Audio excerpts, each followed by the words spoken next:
अस्सलाम वालेकुम। तो लास्ट टाइम हम लोगों ने डिफरेंशियल पेयर को कंप्लीट किया। डिफरेंशियल पेयर अभी तक मैंने आपको बीजेटी का ही करवाया। मॉसफेट का काम बेस सिमिलर ही है उससे। अभी थोड़ी देर के लिए उसको हमने पीछे रखा है, फिर बाद में इंशाल्लाह हमें टाइम मिलेगा तो हम उसे करवाएंगे। पहले मेरे ख्याल से सिलेबस कवर करना ज़्यादा इंपॉर्टेंट है। तो आज हम इंशाल्लाह फ्रीक्वेंसी रिस्पॉन्स स्टार्ट करेंगे। सबसे पहले तो ये है कि फ्रीक्वेंसी रिस्पॉन्स हम लोग क्यों पढ़ रहे हैं, हमारा ऑब्जेक्टिव क्या है। हमारा ऑब्जेक्टिव है to determine the speed limitations of circuits, right. कि कभी कभी ऐसे होता है कि हम अपने सर्किट को जो सिग्नल दे रहे होते हैं वो बहुत हाई फ्रीक्वेंसी का होता है या बहुत लो फ्रीक्वेंसी का होता है।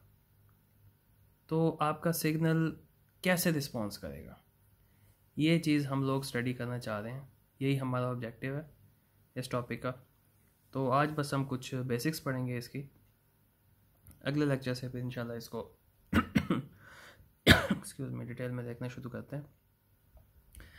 तो पहले एक छोटा सा स्केच आपके जहन में बना दूँ। ये फॉर एग्जांपल आपके पास एक ऑपरेशन एम्पलीफायर है, राइट। ये मैं एक स्टेप सिग्नल इस ऑपरेशन एम्पलीफायर को दे रहा हूँ। लेट्स से ये 5 वोल्ट का एक स्टेप है, ठीक। इस टाइम T0 से लेके T1 तक फॉर एग्जांपल ये 5 वोल्ट देता है, उसके बाद ये 0 हो जाता है। ये कोई स्टेप सिग्नल है फॉर एग्जांपल। अब ये जब इस ऑपरेशनल एम्पलीफायर से गुजरेगा, लेट्स से ये एम्पलीफाई तो हो गया, ठीक है। अब मेरे पास मैंने यहाँ पे 3 डिफरेंट केसेस आप लोगों के सामने रखे हैं, 3 डिफरेंट केसेस। अब ये तीनों एम्पलीफाई हुए हैं। ये जो तीनों यहाँ पे आपको फिगर्स नज़र आ रही हैं, ये तीनों एम्पलीफाई हुए हैं। लेकिन ये आपके पास एक एक्सट्रीमली आइडियल केस है, या आप यूँ कह लें कि इसको जैसे ही पॉजिटिव सिग्नल मिला, ये ठीक है, इसने इसको एम्पलीफाई करके 1.5 या 20 कर दिया होगा। अगर ये 5 वोल्ट का है तो इसको बढ़ा दिया होगा, ठीक है। लेकिन द मेन थिंग इज़ कि इसने रिस्पॉन्स फ़ौरन किया है। इसका जो रिस्पॉन्स टाइम था वो बहुत फास्ट था। इसके बरक्स ये वाला जो आपके पास सिग्नल है, ये भी अपनी मैक्सिमम वैल्यू तक तो पहुंच चुका होगा, लेकिन जो इसका रिस्पॉन्स टाइम है ये थोड़ा स्लो था, राइट। तो ये आपके पास एक फास्ट रिस्पॉन्स है, ये आपके पास कंपैरेटिवली स्लो रिस्पॉन्स है। और इसके साथ साथ एक तीसरा भी आपके पास केस है कि यहाँ पर भी जैसे ही इसको सिग्नल मिला कि भाई अब तुमने एम्पलीफाई करना है इनपुट सिग्नल को, तो ये इतना स्लो है कि ये अभी आहिस्ता आहिस्ता एम्पलीफाई कर ही रहा था। उसके बाद फिर एकदम से इसको सिग्नल मिला कि भाई अब यहाँ से ज़ीरो करना है, तो ये दोबारा ज़ीरो की तरफ आ गया, ठीक। ये आपके पास क्या हुआ, एक फास्ट रिस्पॉन्स हो गया, ये एक मीडियम रिस्पॉन्स, ये एक स्लो रिस्पॉन्स। जो स्लो रिस्पॉन्स की यहाँ पे मैंने एक फ़िगर बनाई हुई है, यहाँ पे ये अपने मैक्सिमम वैल्यू को पहुँचा ही नहीं है, यानी कि स्टेडी स्टेट पे ये अभी तक आया ही नहीं है। तो ये आपने जहन में एक स्केच बनाना है कि जब हम फास्ट रिस्पॉन्स या स्लो रिस्पॉन्स की बात करते हैं तो उसका मतलब क्या होता है। आई होप कि जो पिछले सब्जेक्ट्स में हमने सेटलिंग टाइम वगैरह पढ़ा था या स्टेडी स्टेट की बात की थी, मुझे उम्मीद है आप थोड़ा सा रिकॉल भी कर रहे होंगे अपने जहन में। तो खैर एनीवेज़, आज फिर हम ऐसा करते हैं, ये एक एग्ज़ाम्पल पकड़ते हैं और एंड तक इसी को ही लेके चलते हैं। हम ज़रा थोड़ा अपने जहन में स्केच बना लेते हैं कि जब हम फ्रीक्वेंसी रिस्पॉन्स की बात करते हैं तो फ्रीक्वेंसी रिस्पॉन्स एक्चुअली होता क्या है। अब देखो, एक सिंपल आरसी सर्किट है। अगर मैं इसके अक्रॉस ले रहा हूँ आउटपुट, इस कैपेसिटर के अक्रॉस में आउटपुट ले रहा हूँ, तो आपको पता है कैपेसिटर के अक्रॉस क्या है, V out is equal to V in 1 minus e raise to power minus t upon tau, where tau is equal to R1C1। Tau क्या है, इसका टाइम कॉन्स्टेंट। मेरे ख्याल से ये ट्रांजिएंट रिस्पॉन्स में आप लोग इस चीज़ को पढ़ चुके होंगे, इस चीज़ की अंडरस्टैंडिंग आप लोगों को होगी, क्योंकि बहुत डिटेल है तो ज़ाहिर है हम उसकी तफसील में नहीं जा रहे। अब ये आपके पास इनपुट सिग्नल है, ठीक, और ये कैपेसिटर के अक्रॉस जो आपके पास आउटपुट आ रही है ये वो है। ये मैं एक सिंपल सी एग्जांपल दे रहा हूँ आप लोगों को। अब क्या है कि at any time T not इसको सिग्नल मिला कि अब तुमने एम्पलीफाई करना है या इसके अक्रॉस वोल्टेज एक्यूमुलेट होनी है, ये बढ़नी है। इसका चूँकि कैपेसिटर का ये जो टाइम कांस्टेंट है, अब ये डिफ़ाइन करेगा कि ये कितना जल्दी अपनी स्टेडी स्टेट तक पहुँचेगा। यहाँ पे मुझे ये नज़र आ रहा है कि ये यूँ बढ़ते बढ़ते यहाँ पे इस पॉइंट पे तकरीबन कहीं जाके ये अपनी स्टेडी स्टेट पे पहुँचा। उसके बाद दोबारा इसको यहाँ पे सिग्नल मिला कि तुमने अब ज़ीरो हो जाना है, तो ये वापस ज़ीरो हो गया। ठीक, ये अब एक नॉर्मल सा एक रिस्पॉन्स नज़र आ रहा है आप लोगों को, जस्ट टू सी के कैपेसिटर के अक्रॉस किस तरह से वोल्टेज वेरी करती है, वो अब यहाँ पे आप लोगों को नज़र आ रहा है कैपेसिटर के अक्रॉस। ठीक, अब बात ये है कि अगर मैं चाहता हूँ कि ये मुझे फास्ट रिस्पॉन्स दे, कि फ़ौरन एकदम से ही ऊपर हो जाए, तो फिर मैं क्या करूँगा, तो फिर मैं ये जो कैपेसिटर का टाइम कांस्टेंट है ना, इसको मैं कम करूँगा। टाइम कांस्टेंट जितना कम होगा आपका कैपेसिटर उतना फास्ट होगा। ठीक, आरसी की वैल्यू जितनी कम होगी उतना आपका रिस्पॉन्स टाइम ज़्यादा होगा। राइट। अच्छा, कुछ ऐसी ही चीज़ें हमने फ्रीक्वेंसी रिस्पॉन्स एनालिसिस में करनी है। अब इसी को ज़रा हम फ्रीक्वेंसी के, आप कह लें फ्रीक्वेंसी की नज़र से ज़रा इसको हम लोग देखते हैं कि वही सिंपल आपके पास एक आरसी सर्किट है, एक सिग्नल नॉर्मल एक एवरेज फ्रीक्वेंसी का, इस कैपेसिटर के हिसाब से एक एवरेज फ्रीक्वेंसी का ऑब्वियसली मिला इसको, इसने एक सिग्नल आपको आउटपुट के ऊपर भी दे दिया। अगर मैं इस सिग्नल की फ्रीक्वेंसी बढ़ा दूं, उससे क्या होगा, यहाँ पे आपको ये नज़र आ रहा है कि जब मैंने थोड़ी सी फ्रीक्वेंसी इसकी बढ़ाई है, ये सिग्नल साइज़ में थोड़ा सा छोटा हो गया। उसकी वजह पता है क्या है? उसकी वजह यह है कि इस कैपेसिटर की कैपेसिटेंस उतनी ही है। ठीक, इस कैपेसिटर की कैपेसिटेंस उतनी ही है, लेकिन अभी ये कैपेसिटर अपनी पीक के ऊपर पहुंच ही रहा था कि यहाँ से इसको सिग्नल मिल गया कि भाई तुम नीचे हो जाओ, मतलब ज़ीरो हो जाओ। हाई फ्रीक्वेंसी सिग्नल का मतलब ये है कि अब सिग्नल इस तरह से हो रहा है। इससे भी मज़ीद हाई फ्रीक्वेंसी का मतलब ये है कि अब सिग्नल इस तरह से बन गया। अब बात यह है कि जब आपके पास जैसे ही फ्रीक्वेंसी बढ़ती चली जाएगी, तो क्या होगा कि कैपेसिटर की कैपेसिटेंस तो उतनी ही है, अभी ये अपनी पीक के तक पहुंचा ही नहीं होगा, अपनी मैक्सिमम स्टेडी स्टेट वैल्यू तक पहुंचा ही नहीं होगा, एकदम से ये डिस्चार्ज होना शुरू हो जाएगा, जिसकी वजह से इसका जो एम्पलीट्यूड है ना, वो आपको कम नज़र आ रहा है। फ्रीक्वेंसी और ज़्यादा बढ़ा दी, इसका एम्पलीट्यूड और ज़्यादा कम हो गया। राइट। अच्छा, तो मेरे ख्याल से यहाँ तक आपको जो फ्रीक्वेंसी का इफ़ेक्ट है वो भी समझ में आ चुका होगा, और ये जो आरसी सर्किट है इसका एक मॉडल भी आपके जहन में बैठ चुका होगा। राइट। अच्छा, अब हम ज़रा थोड़ा जो हमारी सर्किट थ्योरी है उसके कुछ कॉन्सेप्ट्स को थोड़ा रिकॉल करते हैं, फिर दोबारा हम इसी एग्जांपल की तरफ आते हैं। इनफैक्ट इसी एग्जांपल से ही हम लोग आगे चल रहे हैं। अगर आपके पास एक कैपेसिटर लगा हुआ है एक सर्किट के अंदर, कैपेसिटर के थ्रू करंट क्या होता है, I1 = C1 dV1/dt। ये बेसिक सर्किट थ्योरी है, मेरे ख्याल से ये आपको पता होगा। अब इसको जब मैं कन्वर्ट करता हूँ फ्रीक्वेंसी डोमेन में, लैप्लास मैंने आपको बताया था is an application of frequency domain, इसको जब हम एस डोमेन में कन्वर्ट करते हैं तो I1 = C1 × S। अच्छा जी, ये बात भी सही हो गई।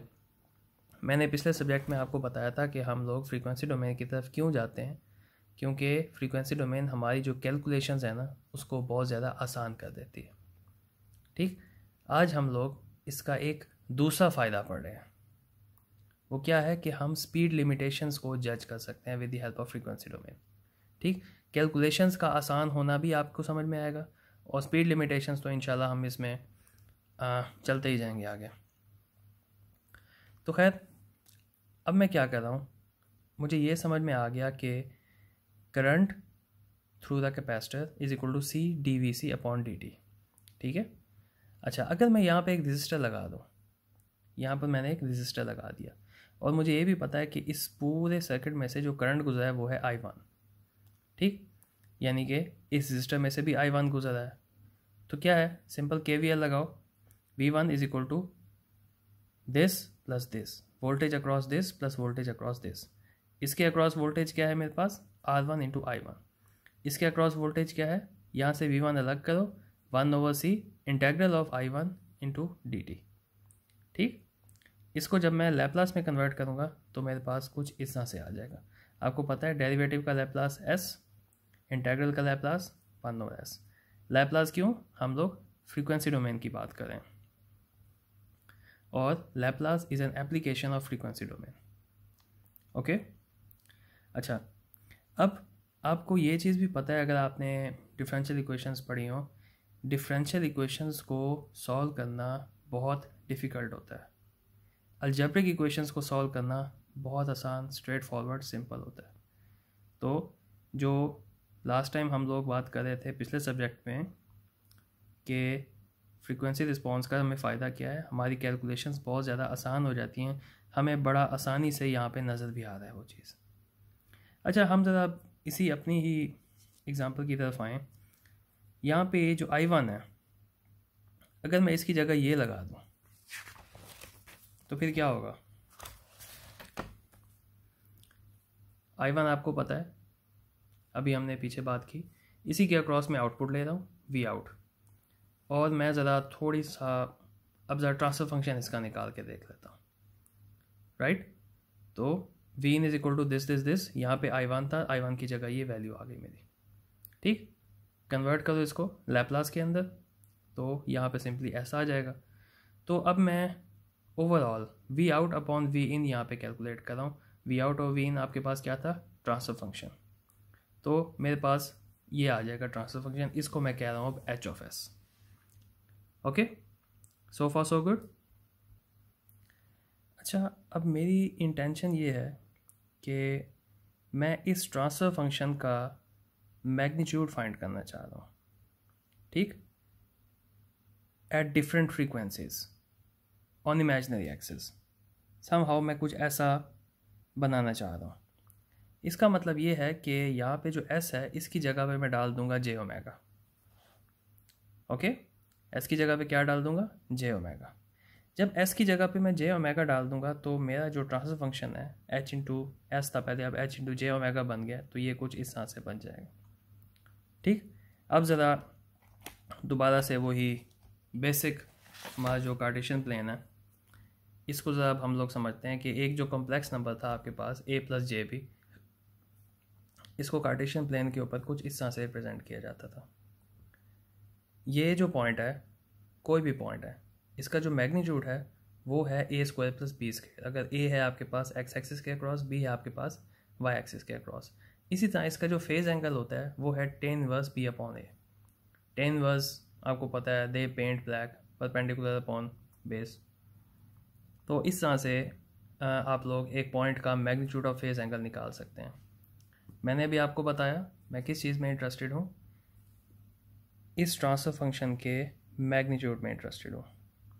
ठीक, तो फिर क्या होगा, इसका जब मैं मैग्नीट्यूड निकालूंगा, इसका मतलब ये है कि न्यूमरेटर का मैग्नीट्यूड अलग, डिनोमिनेटर का मैग्नीट्यूड अलग। न्यूमरेटर का मैग्नीट्यूड तो 1 ही है, ऑलरेडी पहले से 1 है। डिनोमिनेटर का मैग्नीट्यूड क्या है, under the root real part का स्क्वायर प्लस इमेजिनरी पार्ट का स्क्वायर। यहाँ पे रियल पार्ट है मेरे पास 1, इमेजिनरी पार्ट है R1C1 इंटू ओमेगा। जे तो साथ वो एयोटा ही है ना, वो शो कर रहा है कि भाई ये इमेजिनरी नंबर है। तो खैर इस तरह से आपके पास इसका मैग्नीट्यूड आ गया। अब मैं क्या करूँगा, अब मैं ओमेगा की वैल्यूज़ को वेरी करता जाऊँगा और ये प्लॉट में बना दूँगा।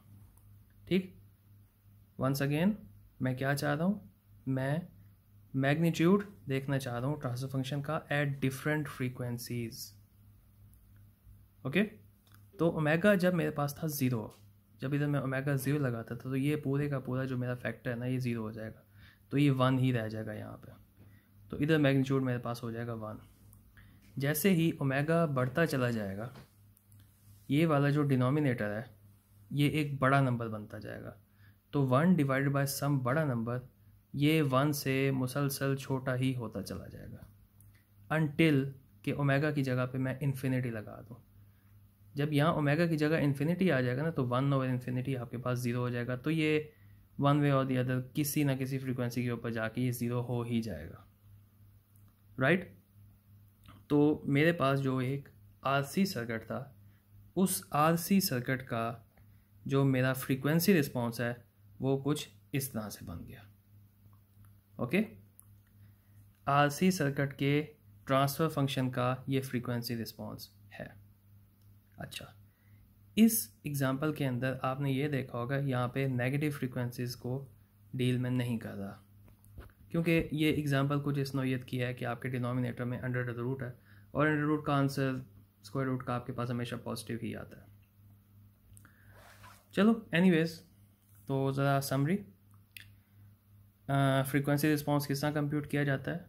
सबसे पहले हम लोग ट्रांसफर फंक्शन उसका निकालते हैं, जैसा कि हमने अभी निकाला। उसके बाद एस को जे ओमेगा के साथ रिप्लेस करते हैं, जैसा कि हमने किया। उसके बाद इसका मैग्नीट्यूड निकालते हैं, वो आपके पास फ्रीक्वेंसी रिस्पॉन्स है कि एट दिस फ्रीक्वेंसी आपके पास ये मैग्नीट्यूड आ रहा है, ठीक। एट दिस फ्रीक्वेंसी आपके पास मैग्नीट्यूड पूरे का पूरा आ रहा है। जैसे मैं फ्रीक्वेंसी बढ़ाता जा रहा हूँ मेरे पास मैग्नीट्यूड कम होता चला जा रहा है, जैसे फ्रीक्वेंसी बढ़ाता जा रहा हूँ मेरे पास मैग्नीट्यूड कम होता चला जा रहा है, ठीक है। इसको बाद में भी अभी समराइज करते हैं। चलें, यही ही हमारी एग्जांपल है। इसको ज़रा आप आगे एक और छोटा सा नया कॉन्सेप्ट आपको इंट्रोड्यूस करवाते हैं। मेरे ख्याल से जो पिछला फ्रीक्वेंसी रिस्पॉन्स हमने उसमें पढ़ा था एनालॉग एंड डिजिटल इलेक्ट्रॉनिक्स में, बैंडविड्थ वाली बात उसमें भी हमने की थी। बैंडविड्थ की डेफिनेशन बताने से पहले मैं आपको एक और चीज़ बताता हूँ। मेरे ख्याल से रेडियो आप लोग सुनते होंगे। फॉर एग्ज़ाम्पल FM 103 आप लोग सुनते हैं। अब FM 103 में क्या होता है कि जब आप ट्यून करने बैठते हैं तो 103 के ऊपर आप लोगों के पास एक बड़ी क्लियर आवाज़ आना शुरू हो जाती है। जब आप 103.1 जाते हैं तो वो आवाज़ थोड़ी सी ब्लर होती है। 103.2 जाते हैं, आवाज़ थोड़ी सी और ब्लर होती है। यूँ करते करते आवाज़ बिल्कुल ख़त्म हो जाती है और बाद में कोई नया चैनल आ जाता है। इसी तरह आप 103 से जब आप कम जाते हैं, आप 102.9, 102.8, 102.7 जैसे जैसे और कम करते चले जाएंगे, आपकी आवाज़ और ज़्यादा ब्लर होती चली जाएगी, अल्टीमेटली ख़त्म हो जाएगी। फिर कहीं जाके आपके पास 100 पे भी कोई चैनल आ जाएगा। इसी तरह 103 से आगे भी, मुझे एग्जैक्ट नहीं पता पाकिस्तान में कौन कौन से चैनल चल रहे हैं, लेकिन उन फ्रीक्वेंसीज़ के ऊपर भी आप लोगों के पास कोई चैनल आ जाता है। तो बात यह है कि आप यूँ समझ लें 103 से 2 पॉइंट नीचे, 103 से 2 पॉइंट ऊपर, ये है इसकी बैंडविड्थ, ठीक। ये बैंडविड्थ क्या है? Bandwidth means frequency range at which input signal goes to the output. उनके हेडक्वार्टर्स के ऊपर जो 103 का ऑफिस है कराची में, उनके हेडक्वार्टर्स पे एक सिग्नल जा रहा है, आप यूँ समझ लें वो इनपुट सिग्नल है। आगे फिर आउटपुट जो आप लोगों को मिल रही है वो उस वक्त मिलेगी जब आप उसी बैंडविड्थ के अंदर मौजूद होंगे, राइट। ये आपके पास बैंडविड्थ होती है। अच्छा, अब अगला सवाल ये पैदा होता है कि भाई सिग्नल की स्ट्रेंथ या सिग्नल की वीकनेस, ये हम कैसे डिफ़ाइन करें कि यार इसकी एग्जैक्ट बैंडविड्थ कितनी है। मतलब अगर आप यूँ कहें कि 103.2 के ऊपर आपका सिग्नल मौजूद है, उसकी आवाज़ बहुत हल्की है, 103 पे और ज़्यादा हल्की हो जाती है, तो यार इसकी कोई बाउंड्री तो हो ना, ताकि मैं अपनी कैलकुलेशन, अपनी लिमिटेशन तो इसके ऊपर किसी किस्म की लगाऊँ ना कि यार मेरी इतनी इसकी बैंडविड्थ है, इस बैंडविड्थ के अंदर मेरा सिग्नल काम करता है। तो उसके लिए इन्होंने क्या किया है, जो मैथमेटिशियंस या जो ऑथर्स हैं, उन्होंने ये कहा है कि भाई हमारी जो बैंडविड्थ है ना, वो है कि आपका जो सिग्नल है वो जब अपनी 0.707 70% ऑफ स्ट्रेंथ तक पहुंच जाए या 1/√2 की स्ट्रेंथ तक पहुंच जाए। आई समझ बात की?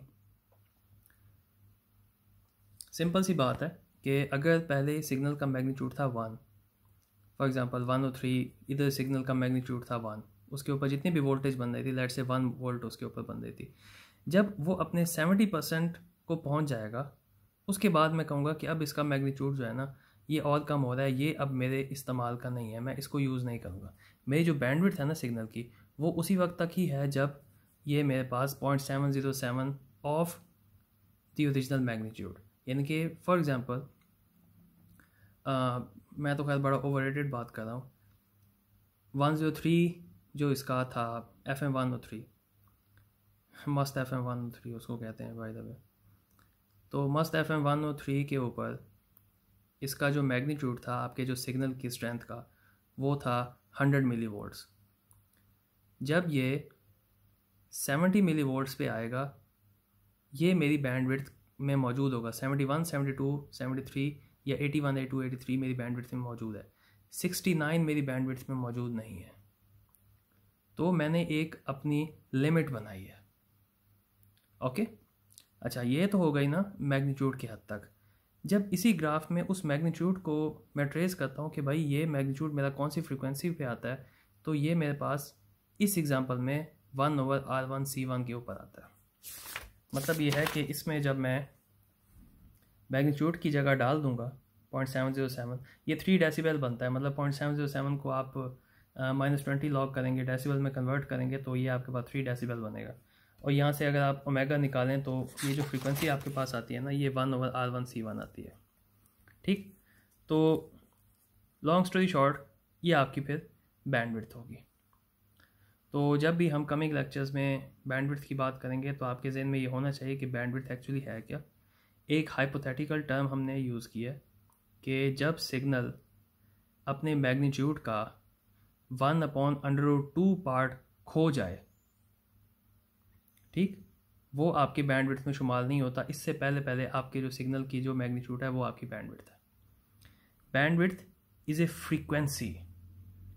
बैंडविड्थ वो फ्रीक्वेंसी है जब आपके सिग्नल का मैग्नीट्यूड उसकी 70% रेंज में रहता है ऑफ मैक्सिमम मैग्नीट्यूड। ठीक, वंस अगेन देसी ज़बान में बैंडविड्थ वो फ्रीक्वेंसी रेंज है जब आपके सिग्नल की स्ट्रेंथ या सिग्नल का मैग्नीट्यूड अपनी 70% रेंज के अंदर रहता है। राइट, अच्छा, आई होप ये बात थोड़ी सी क्लियर हो गई होगी। अच्छा, अब इसी को ज़रा अब ये हम कैपेसिटर की बात करें। मैं बीच में मस्त FM 103 मैंने घुसा दिया था। अब ज़रा कैपेसिटर पे अगर अब आएँ, मैं थोड़ी देर पहले ये मैंने ड्रॉ किया आप लोगों के सामने, ठीक है। अब RC सर्किट की एग्जांपल मुझे ये बता रही है कि एट हायर फ्रीक्वेंसीज ये इसका जो मैग्नीट्यूड है ट्रांसफर फंक्शन का वो है 0। क्या ये बात सच है? यस। अगर फ्रीक्वेंसी बहुत ज़्यादा बढ़ जाए तो आपका जो कैपेसिटर है वो as a short circuit appear होना शुरू हो जाता है। अगर यहाँ पे शॉर्ट सर्किट हो जाएगा तो यहाँ पे कोई वोल्टेज डेसिपेट नहीं होगी। इसका मतलब ये होगा कि आपका ट्रांसफर फंक्शन क्या है? 0। इसका मैग्नीट्यूड 0 हो जाएगा। तो यही बात यहाँ पर भी जस्टिफाई हो गई है। तो अब इंशाल्लाह हम लोग जो कमिंग लेक्चर्स में जो काम करेंगे, जो हम लोग पढ़ते आए हैं एनालॉग एंड डिजिटल इलेक्ट्रॉनिक्स में भी, हमारा जो पिछला कोर्स था जब हम ट्रांजिस्टर्स, बीजेटीज़ और इन सारों के साथ थोड़ा सा गेम शेम करते थे, अब हम उनकी जो फ्रीक्वेंसी कॉन्स्टेंट्स हैं, उनकी जो स्पीड्स हैं, उनको कंसिडर करेंगे। बैंडविड्थ की बात आपको समझ में आ चुकी है। अब हम लोग ये चीज़ देखेंगे कि एट फलां फ्रीक्वेंसी इसका मैग्नीट्यूड क्या होगा और आपके सिग्नल की स्पीड कितनी, मतलब आपके लिए अफोर्डेबल है, कितनी अफोर्डेबल नहीं है। ये चीज़ें इंशाल्लाह हम लोग कमिंग लेक्चर्स में देखते रहेंगे।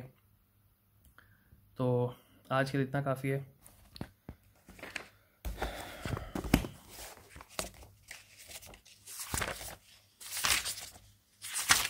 आई होप कि मैंने जितना सोचा था मैंने उतना पढ़ा दिया, कोई इन्फॉर्मेशन मैंने मिस नहीं कर दी। चलिए, ये बात तो हो गई ना। ये कुछ बीच में एग्जांपल दी हुई है इन्होंने कि भाई जितनी ज़्यादा फ्रीक्वेंसी होगी आपका सिग्नल उतना जो है ना कम ब्लर होगा। और ये मुझे इतना इम्पोर्टेंट नहीं लगा तो इसको मैंने स्किप करा दिया। ये मैं अभी आपको बता चुका हूँ। और ये भी सिग्नल आपका बदलाव। इसकी बैंडविड्थ बाय द वे कितनी होगी, इसका जो मैक्सिमम पॉइंट है ना उसका 70% यहाँ से और यहाँ से, ये उसकी बैंडविड्थ होगी बाय द वे। तो एनीवेज इसकी रीडिंग आप लोग कर लें, कोई बात समझ नहीं आती तो मुझसे पूछें। इंशाल्लाह फिर अगले लेक्चर्स में ये इधर आएंगे हम लोग इन चीज़ों की तरफ। Thank you so much.